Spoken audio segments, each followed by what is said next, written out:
What's up, everyone? Oh my God, is the end approaching for Harley, man? We got to talk about this. I just looked at their sales numbers and I was like, there is no way it's that bad right now. But if you look at the dealership closings or them combining ownerships and stuff, you can see it's getting pretty freaking bad out there for them. You know, we got some sales numbers for the end of 2025, and global retail sales have fallen 12%. And let's not forget, man, this ain't like the COVID era or something, so they can't throw that at you. I know a story coming up with China Doll. She's going to be talking about Harley Davidson got rid of the homecoming. Now they're going back to every 5 years on that. It's just a concerning trend that you're starting to see with them. You know, we did a story about them blaming tariffs and crap like that.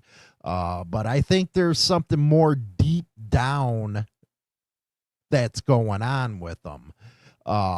So let's talk about the 2025 sales and performance. And again, the full 2025, the retail dropped 12%. They only sold 132,535 units.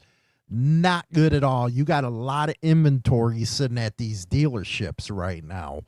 So that is concerning. So that's what we're going to be talking about today. We're going to be bringing in China.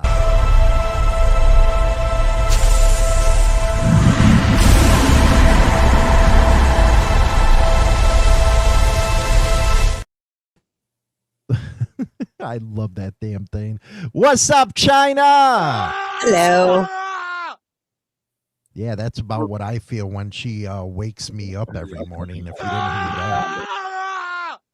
that. That's rude.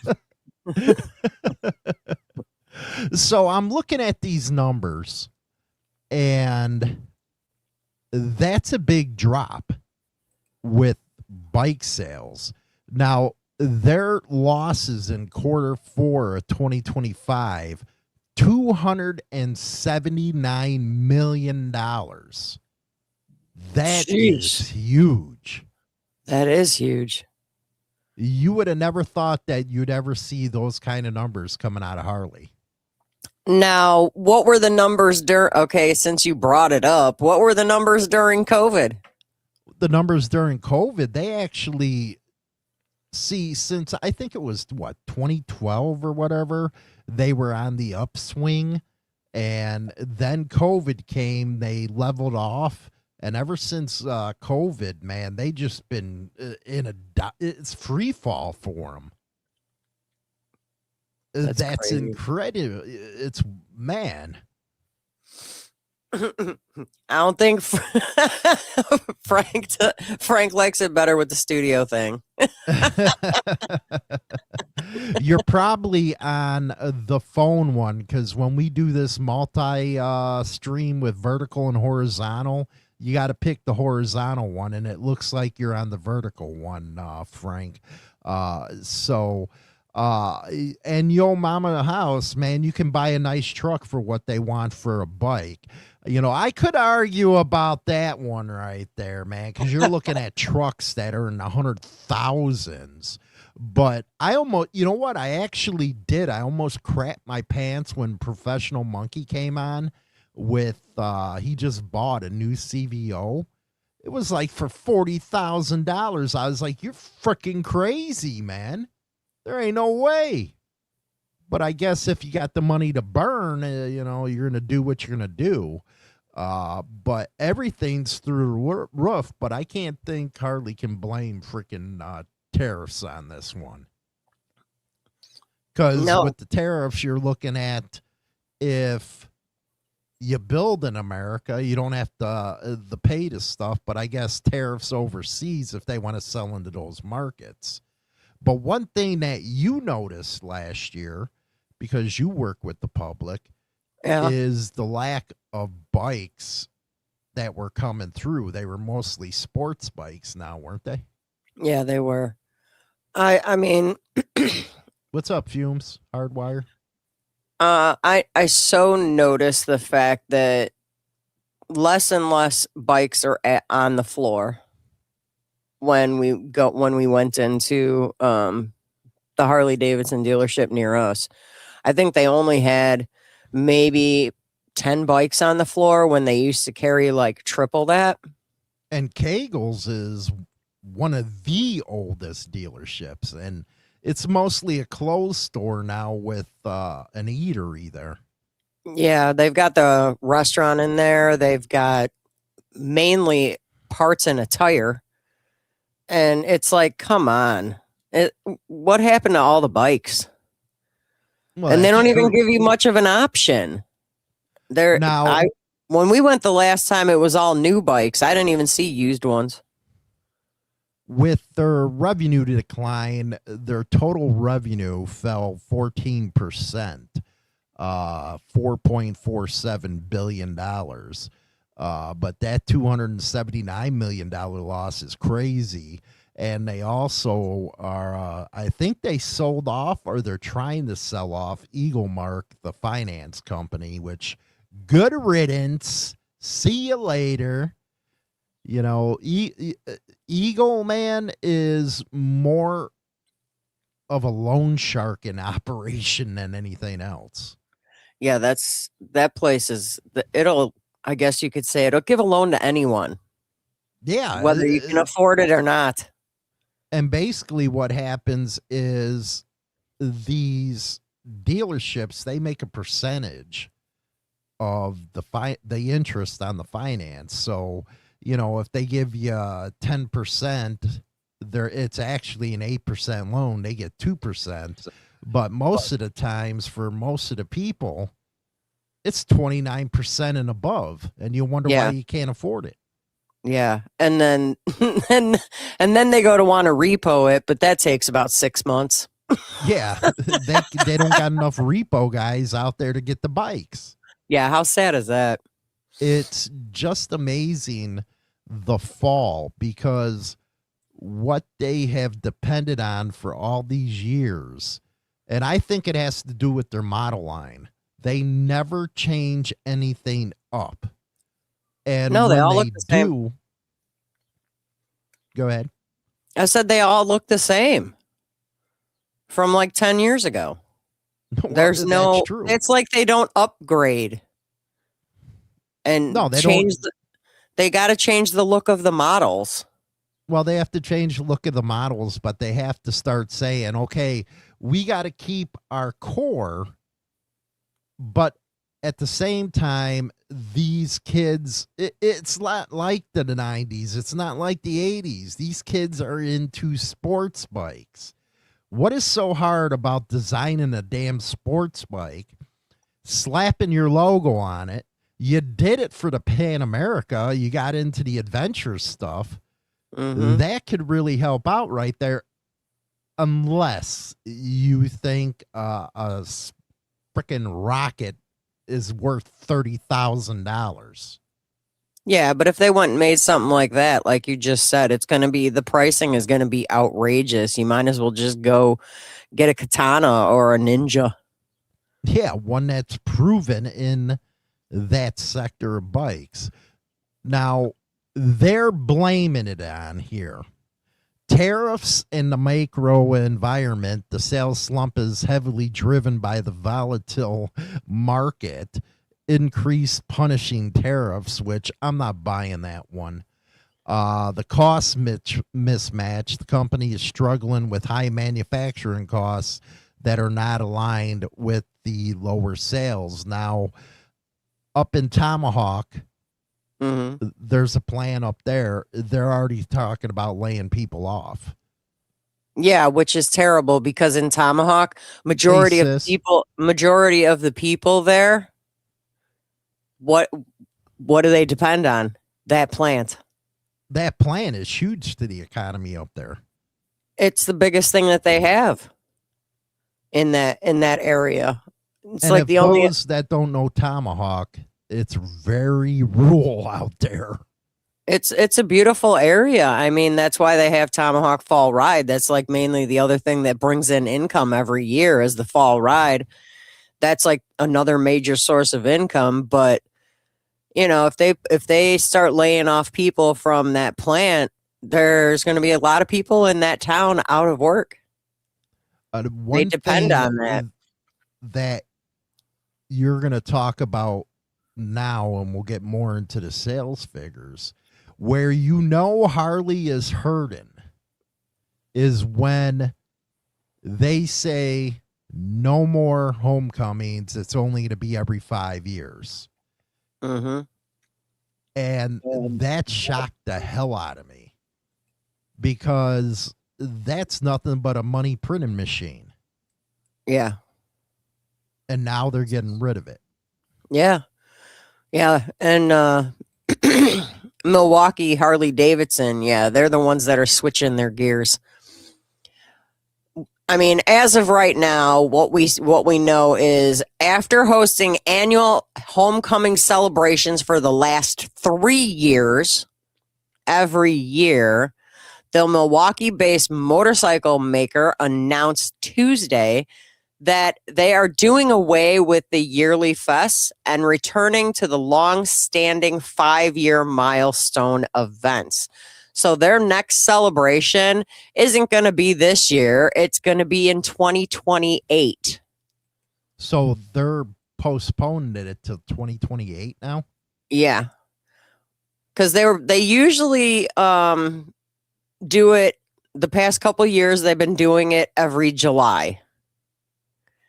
But they have decided that it's a lot better for them to do it every 5 years. I mean, because come on, this place has the annual events. We're doing concerts, rides, parties, at the dealership across the region. And now going to every 5 years, I don't know. I think they should have kept it at every year. Now, Bryant says, why are a lot of plants closing? I don't know what kind of plants you're talking about. I know the steel plants are up and going again. I know a lot of the automotive plants are up and going again. It just depends on the sector, what's going on. But there's a lot of roaring coming back with steel, a lot of coals coming back. And that's because of the tariffs, man. You got to remember, a lot of our businesses went under with that deal they made in the 90s, where, hey, it's going to be free and open trade. Next thing you know, all the plants are going down to Mexico or Canada. Mm-hmm. And with the tariffs, if you look at the Canadians, they'll tariff the hell out of us when it comes to simple things like milk, but we're not supposed to hit them back. See, that's where I disagree when people don't understand the tariff system.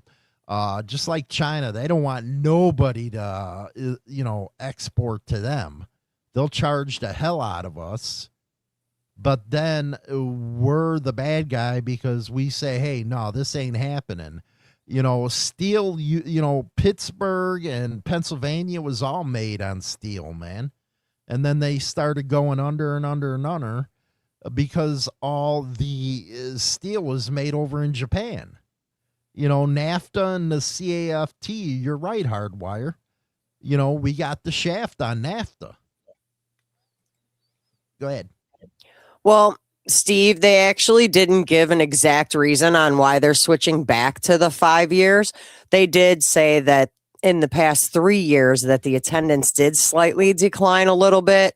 So they think that if they go back to doing it every 5 years, people would be able to save their money for it and more people will attend.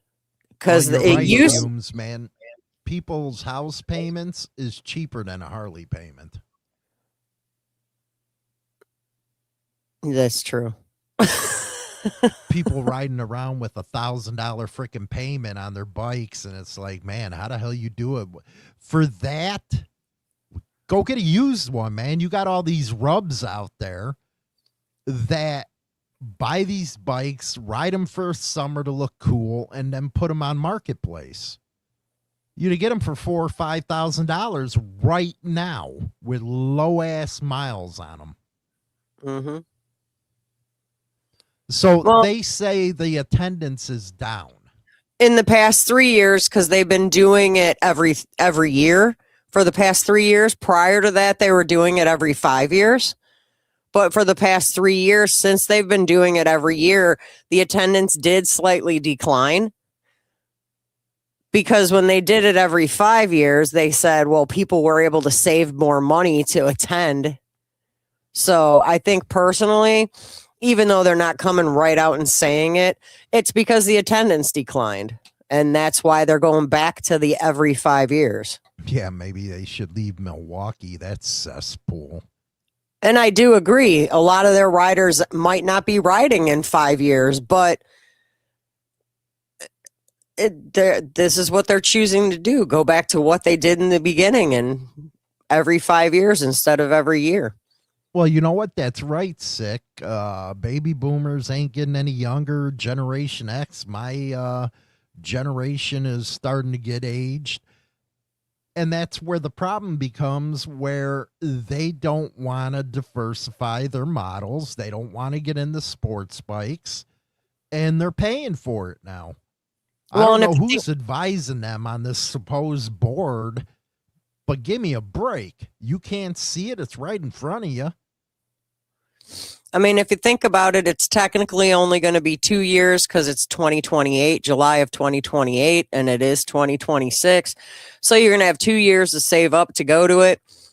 I guess they're doing some kind of collaboration with Summerfest that goes on in Wisconsin, and they're going to have some things at the Summerfest. Nothing, I guess, is in stone yet, but that is something that they're talking about. So I don't know. Check it out. If you look at it, this started with the new CEO. They purposely brought him in to cut all the cost, cut off all the labor. I guarantee they're probably looking to sell, man, because that's what happens when a guy like that comes in and your sales are slumping and your dealerships. Holy cow, man. How many that are decades old that are closing right now? Right. But I mean, every time you turn around, there's another dealership closing, and it's sad because it shouldn't be like that. Unfortunately, with the options that you have when you go into the dealership, not to mention the prices that they have, on their bikes when you walk in there, that's detouring a lot of people from purchasing. I don't know, Mama's House, man. I don't know if this CEO is the right pick. He's a former golf executive, and I think they brought him in to cut costs and to start thinning the herd, so it's more valuable of a purchase for somebody that wants to buy the company.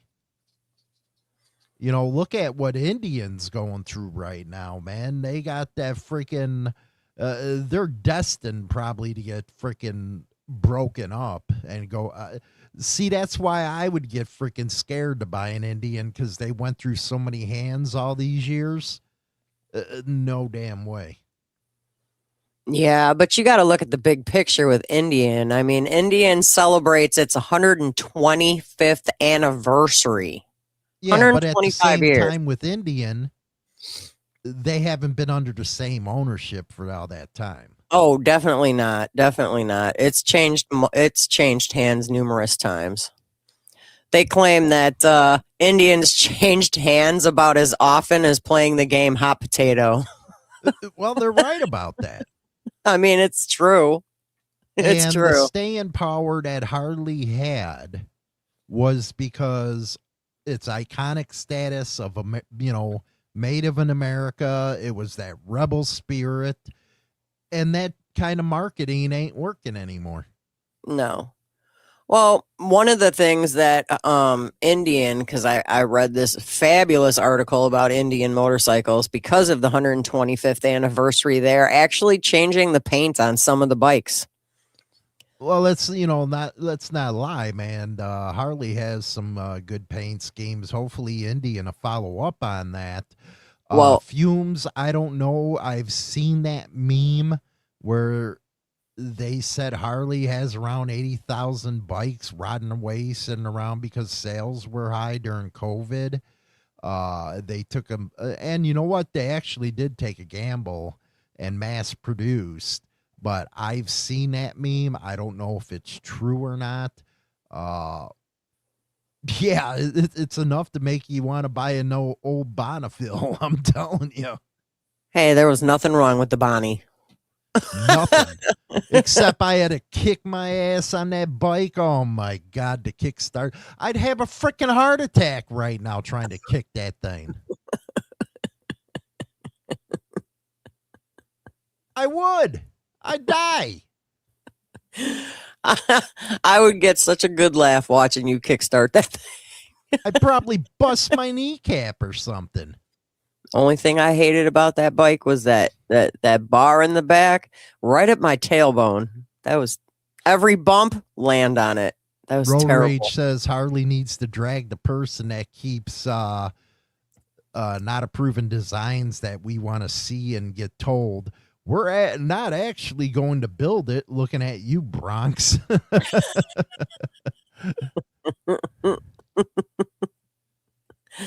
Leave it to Road Rage.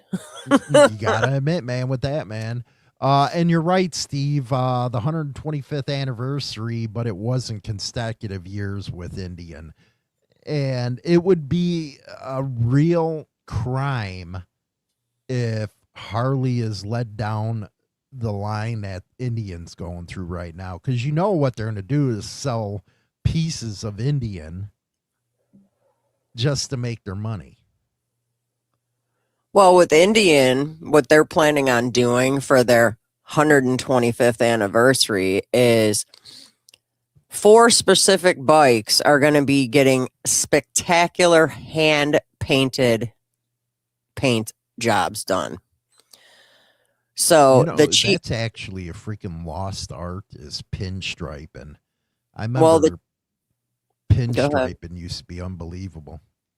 Well, the Chief Vintage, the Scout Bobber, the Challenger, and the Roadmaster, all 4 get their own little unique touches, but the formula is similar throughout the line. Red paint with black accents, 125th anniversary badging, and a custom seat. The paint is going to be all hand applied and better looking than any press shots could ever possibly display. So they're trying to compete with the CVO right there, right? Road Rage? Trying to start your old panhead shop would probably be what they put my death certificate on. Us old guys, man, it stinks now. It really does. And what's cool about some of the young ones, I have to admit, that some of the old style choppers are starting to come back. They're starting to build their own. But with the Indian, they actually put the prices of these 4 bikes on here. Let me guess. Let's give an arm, a leg, and a kidney. Well, they said the top paying one would be the Roadmaster, which is going to be $44,000. How much? $44,000 for the Roadmaster. Jesus. Yes. The Challenger is going to be $42,000. The Chief Vintage is going to be $25,000. And the Scout Bobber is going to be $17,500. $17,500 for something that's basically a Sportster. Yes. Yes. If somebody gets dragged into that kind of pricing, something's wrong with you. Go get your head examined. Go get a shrink. So, I mean, if you're going to like upgrade your bikes and do hand painted techniques on it, why don't you lower the price so people can actually afford to get them? No, what they're doing is they're putting it towards the rich yuppie rubs is what they're doing. And That's those ignorance. same rich yuppie rubs are the ones that put them on marketplace a year later because they lost their ass, but they got enough money where they can take that loss. Or they just bought it outright to begin with and took it out for the summer, and then they decided they didn't look cool. They looked stupid, so they got to sell it.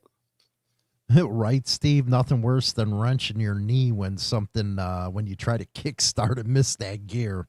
I've done that a lot on that Triumph, trust me.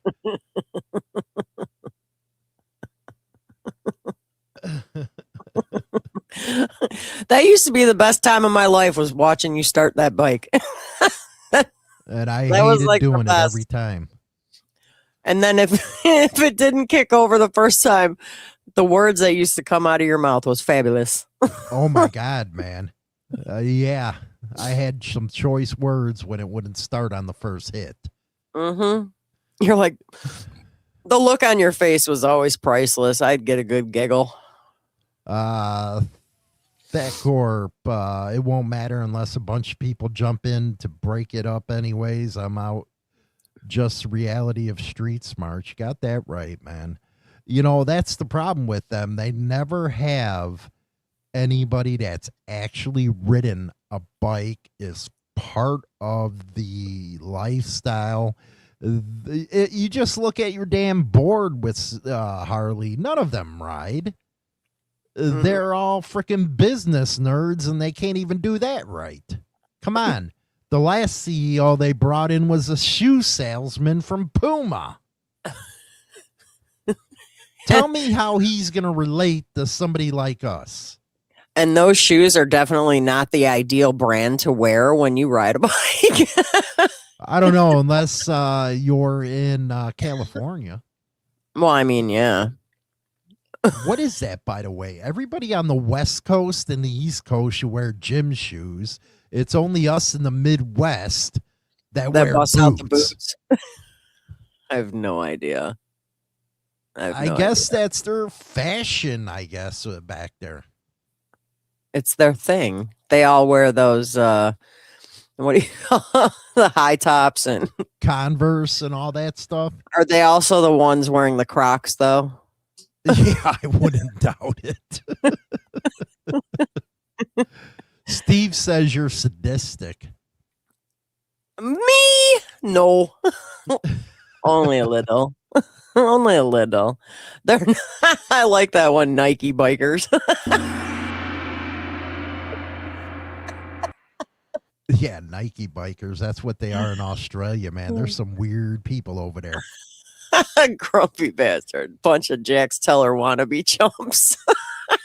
Yeah, you got about that right, man. Wearing the freaking the shirt and stuff is I wear that all the time, but not that. Not You know what amazes me though? It cracks me up because like in the 80s, Converse were like cool if you were on a skateboard. I remember that. Because I'm not going to lie, when my older brother got married, he walked down the aisle and all his groomsmen, they were all wearing Converse. Because they were all skateboarders. They said the dealer inventory was down 17% at the end of 2025. That's so they can match demand. So that tells you how bad it really is if they got to cut their dealerships off by 17%. Well, and it's like they can sit there and piss, moan, and complain about the tariffs, but that's their own problem. They can get the aluminum and stuff like that right here in the U.S. They just choose to get it overseas. Very true. True.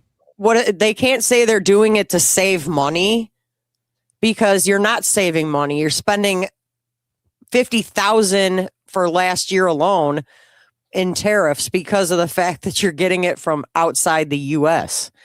Get it within the U.S. That'll ixnay the tariffs because they're estimating over $75,000 for 2026 alone for tariffs, and get rid of that cost. I It'd be think a it's hell of a 50 lot cheaper in million. the U.S. I think it's 50 million. Well, 50 million. Yeah, you're right. It's 50 million. And then they're estimating over 75 million for this year. Okay. Cut that cost. Get it in the US. The plants are open. Do it. Yeah, Built in plus the you get US. Is real just American steel. I mean, you're marketing your bikes as built in the US. Okay, what does that mean? You're putting Lego blocks together in the US? Is that what we're doing? What's It's up, just being Mikey? the parts aren't from here, but we're going to put it together here. So that calls it built in the U.S. Well, No, sick. I don't know if they can really bring back the mom and pop bike shops a anymore lot of those because closed. most of the ones that are doing it are the graybeards. The younger kids ain't really working on the bikes, and with the technology, my God, it's out of this world. You know, I do a lot of work on cars and trucks and stuff, and the technology on that is just freaking unreal. Well, and if you think about it, sad as it is, back during COVID, that's when all the mom and pop joints went out of business. Yeah, not only that, If but a not lot of before small then. businesses. I mean, this the United States lost a lot of good people and a lot of good businesses due to that COVID freak out. Same with most vehicle manufacturers; they are assembled in America. Yeah, they're Uh, assembled, but the parts aren't from here. yeah, well, you know what's funny about Harley, man? They push that American-made stuff, but they source parts from China. So, when people, I remember in the old days, they used to bash on you if you had a Honda or something. They used to have the Honda freaking demolition and all that stuff. But now the Honda is more American than the Harley is. Yeah, definitely. My friend Uh, bought a my Charles friend is yeah, I was Charles's just about to friend. read that. He Yeah, go bought ahead a and read that. my friend bought a 25 Scout Bobber and he paid 17.5, about fell on the floor. I'd have freaking had a heart attack. Hey, you go on Marketplace, you can get 3 bikes for about that price. But that's what you know what? I have to admit something about me. I can't understand why people don't go used and go new, because as soon as you pull them off the damn parking lot, you lose your ass and you're Yeah. mostly underwater on the loan. That it's just crazy to me. I was seeing some fat boys. See, I'm an Evo guy. I love Evos because pull an engine off on the side of the road, Mhm. and they're like bulletproof. Evos are. So I'm looking and seeing Evos at freaking $4,000 right now. But you can And get big twins too. well, and the best part of it is um like I've seen you looking on Marketplace and you'd be surprised how low the mileage is on a lot of the bikes that are on there too. Because why? Because they were one hit wonders and they didn't ride them again. Yeah, Toyotas are more American made than Chevy or Ford. You got that right. And you're right, Sick. The tech requirements are really not doable for small shops anymore. Proprietary software in the shop. We could only do certain things at the shop because if you need the computer, you need the software. And that's one thing that is bullshit, if you ask me, is they're having a monopoly where people have to bring your cars to a dealership instead of regular techs off the street. You can respond to that last one. Steve is bulletproof. Why are you working on it on the side of the road? No, man, you're thinking early years, man. Early years. The Evo is bulletproof. The reason why I said working on it on the side of the road, something happens, boom, you just need a tool, your tool bag, and that you can use on every one of them damn parts. It's easy as hell to work on. Where if you get into the Milwaukee 8, you got all the electrical BS with it, and it's harder to work around with that in an emergency. Yeah, in emergency situations. But with an Evo, just like the old freaking Fords and Chevys, man, you had working room. You just needed fuel tools to get what you needed to get done. You know, Makes it a now lot with easier. Harley, and yeah, you got to go where the tech has to go, you know, to keep up with competitors and stuff. But that's reason why a lot of mom and pop shops can't work on them anymore. Just like I said, in automotive, we couldn't work on a lot of shit.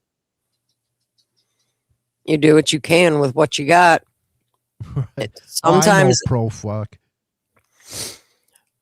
but But go I ahead. think the monopoly that these technicians are taking, uh, dealership and manufacturer wise, should be illegal. That's just me. Well, and if you think about it, it's 10 times more expensive bringing your vehicle or your bike to the dealership to get repaired than it would be at a mom and pop. Well, if you look at me, I got what, $20,000 worth of tools, Yeah. and half of them aren't any good on the newer cars. No. Mm-mm. And that even goes with brakes, with your emergency braking, having to freaking reprogram and all that stuff. It's crazy. It's true. So Every time go ahead.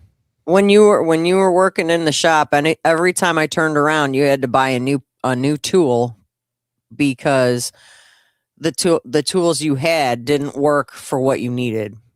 Yeah, it was crazy. Thank God for Harbor Freight. Yeah. It was insane. Yeah, and it's like that's why you have as many tools as you do, because every time you turned around, you had to get something else. Oh, it was crazy. It was crazy. The amount of stuff you have to get. I feel sorry for new techs coming up because the money they got to spend. You got to put at least $5,000-$6,000 into a basic kit just to get going, and I that know. ain't even including your specialty tools. And that's I mean, what a lot of mom and pop shops would face with motorcycles as well. And Steve, then again, that's the why software. Come on. Steve says that's why my wife used to say you do what you can with what you got. Well, yeah, but when you're in a professional setting like I was, because now I just do it out of my own, stuff. It's you make more money that way if you stick to the basics and stuff.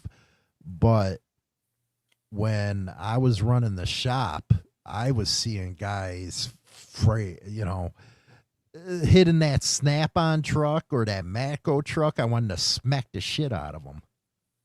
Well, and if you think about it too, Steve, yeah, labor charges about $150 an hour at his local Harley Davidson dealer. Yeah, and then you're going to pay double the price for the part. Yeah, 150 they're charging labor at a freaking dealership. That's freaking a labor charge at a full blown, ASE freaking master mechanic makes that. That's freaking ridiculous. $150 an hour. Yeah. $100 I can see, but 150, that's just highway freaking robbery right there. Well, and then you think about it, if you get the part through the dealership, it's twice as much as if you went and got the part on your own. Yeah, And a lot of the time you dealerships walk to the counter, they don't know what the hell you're talking about. They got the deer in the headlights. and most dealerships won't let you supply the parts. You have to get, no. you like, I know mom and pop joints, if you provide the parts, they'll put it on for you. But at dealerships, they won't do that. No, they'll throw you a freaking excuse. Well, we can't warranty it. And Yep. yeah, if you do the job right, it'll be fine, jackass. The Avenger says electronics, worst thing to happen to bikes. Yeah, they would. Especially newer bikes. That's why I sent an Evo, man. Bulletproof. Didn't have that much crap on it. And work on the side of the road. Pull that engine out. All I know is Hollywood, your garage would be a mechanic's dream. Yeah, I know. One of these days, what I'll do is I'll go and do a video of everything I got. And I got so many damn toolboxes in there filled up. I don't got just one. I got, what is it, 3? 3 or 4. Yeah. Yeah, I'll do a walk around how they do their shop walk arounds, show you what I got in my shop. Oh, I love those next comments. Go God forbid you void your warranty by having anyone other than the dealers to touch it. That's true. You know what?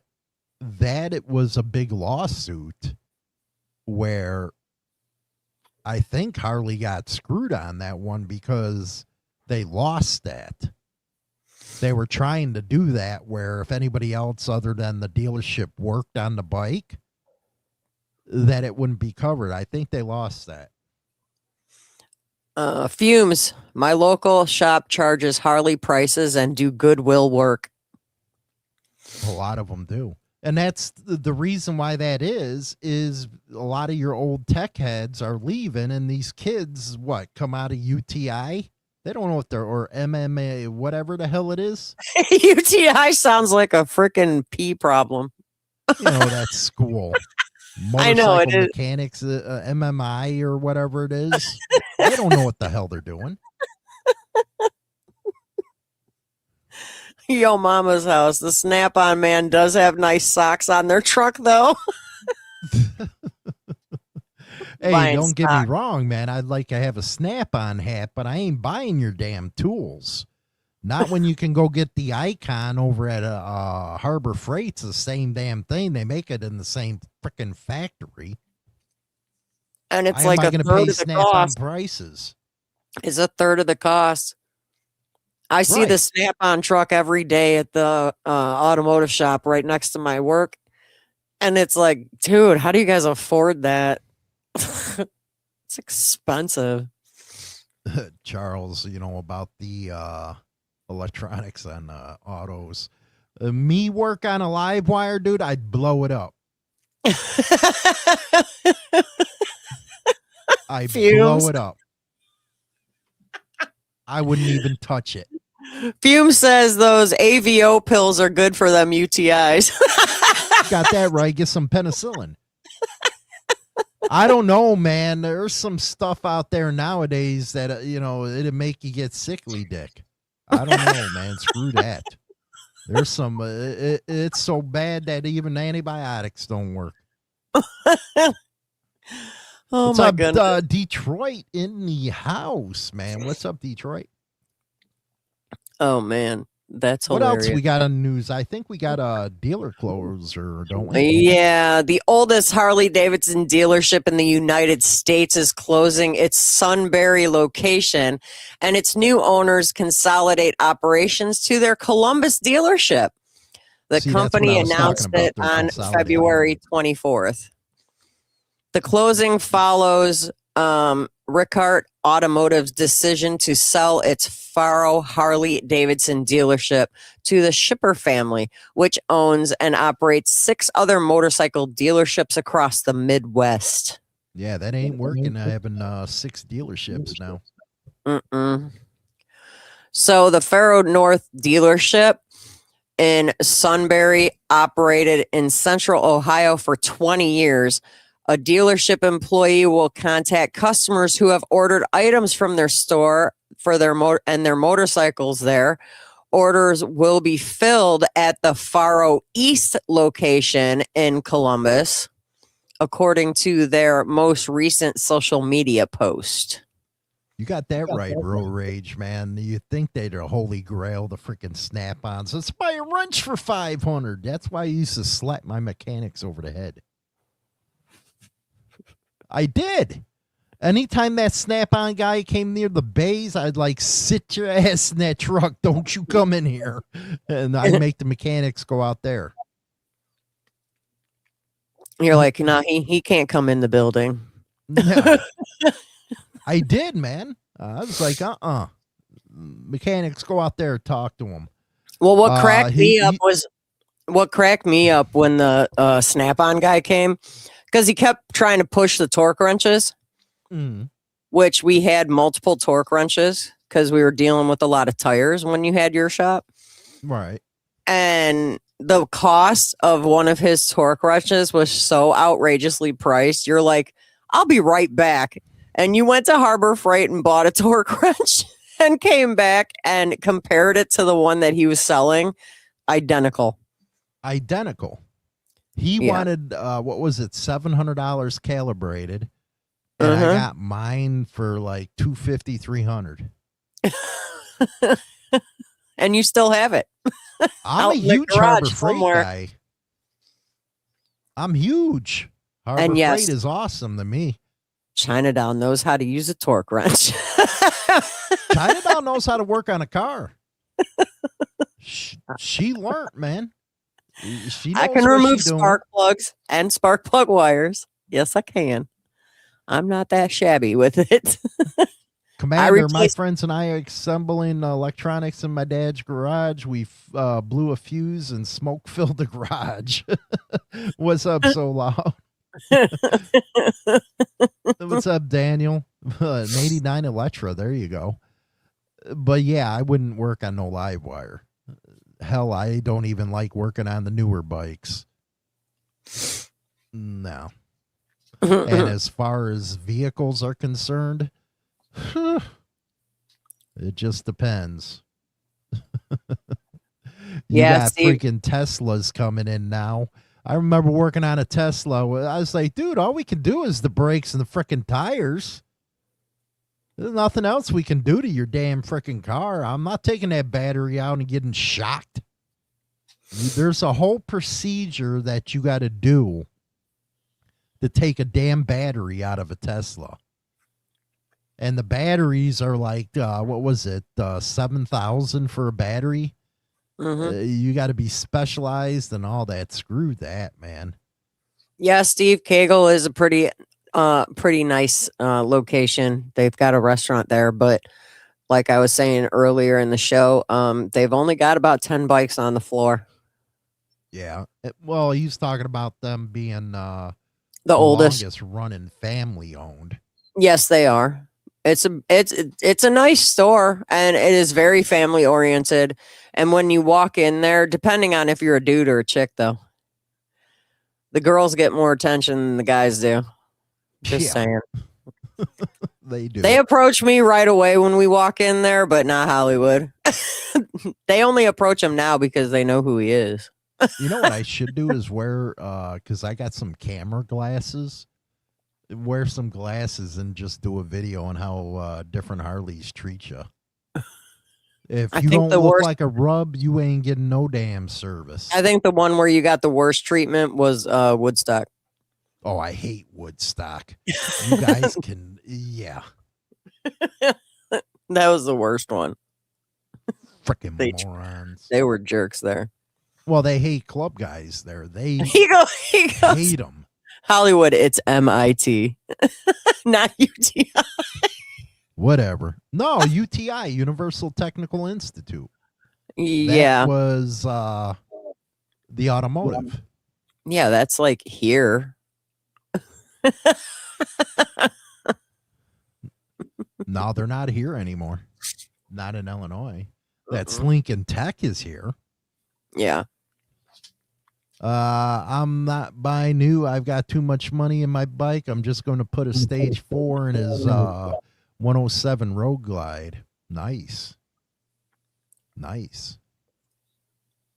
Very nice.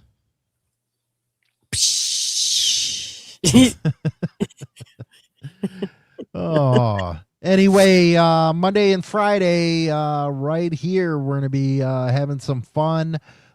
Thanks for joining us, all that good stuff. Don't forget to join the Throttle Club over here on Insane Throttle. Check that out. Have some fun. We'll talk to you later, guys. Rock on. It was a great conversation. China did kick ass. You kept up. She's a tech head, I'm telling you. You'd never know it. Even when she knocks her head on a damn freaking fan. Idiot. Shut up. Why you gotta make fun of me? Tell Ceiling fan. What? One of the cats threw up all over the cat tree. I told my son to bring me the step stool, and not paying attention and realizing, hey, China, the light's on. So that means the ceiling fan's on. I stood up on the step stool and got nailed right behind my left ear by the ceiling fan last night. Yeah. Only my woman. Yeah. That's what I said to myself. I just said, you know what? I can't believe she just did that. No way. Yeah. It kind of hurt. Unbelievable. Kind of hurt. Catch you guys later. Pay my dues. Now I'm back in